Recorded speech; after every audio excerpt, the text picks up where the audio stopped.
the West Coast. Let's head back to the East Coast. That's where correspondent Rich McHugh is live for us in New York City on the campus of Columbia University. Rich, we have seen a lot of activity there at Columbia over the past few days. What is the situation like right now? There's intermittent protesting here outside of Columbia. Inside, the encampment is still set up. Last night was the deadline. They reached some agreement to extend 24 hours with the students protesting in the encampment. One of the concerns of the school is that there are no outside agitators, no non-students in the encampment. That's one of the things they're asking the students to kick those other people out. We have been taking a look into these groups, these outside groups. Last night here outside of the Columbia walls, there was a protest led by a woman named Nadine Swanee with a group called Within Our Lifetime. They're an NYC-based pro-Palestinian group that endorses violent attacks on Israeli Jews, quoting their charter to resist by any means necessary. That violence made its way here. The Department of Justice sentencing a man with reported ties to the group last March to 18 months in prison for repeated physical attacks on Jews here in New York City. This is that group last night. Columbia, you will see. We are all SJP.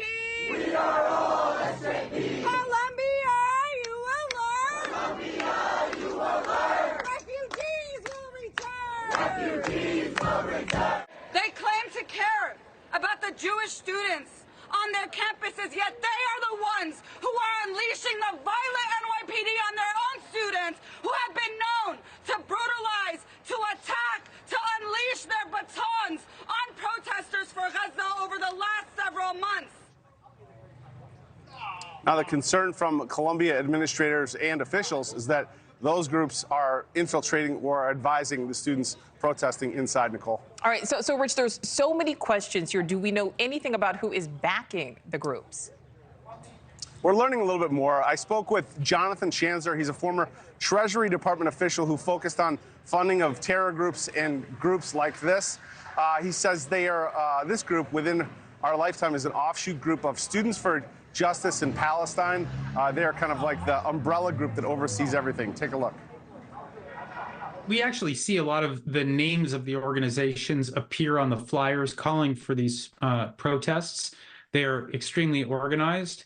There are a lot of the Islamist-leaning groups that I think many of us have come to expect here. Groups like the Council on American Islamic Relations, groups like Americans for Muslims in Palestine, Students for Justice in Palestine, Jewish Voices for Peace.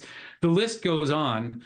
But I think the point here is that these are not spontaneous. They are not necessarily organic. They are cultivated by groups that have an axe to grind.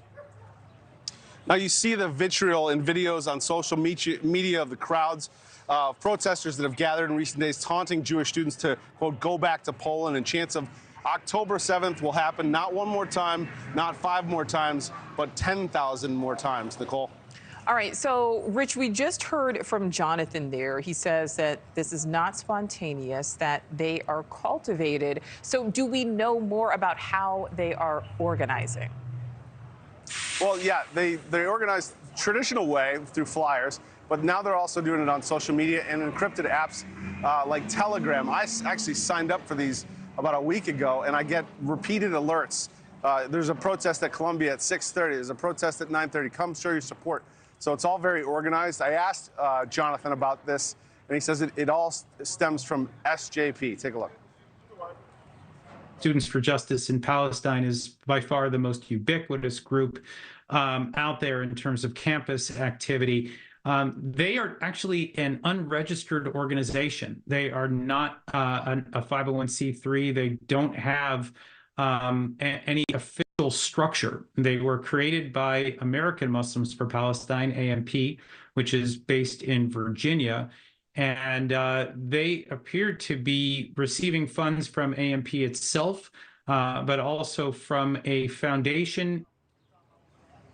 Now, the New York Police Department has said they are going to be looking into these outside groups. It's very possible that they will be looking at the activities of this group within our lifetime. Nicole. All right, Rich McHugh, live for us there in New York City.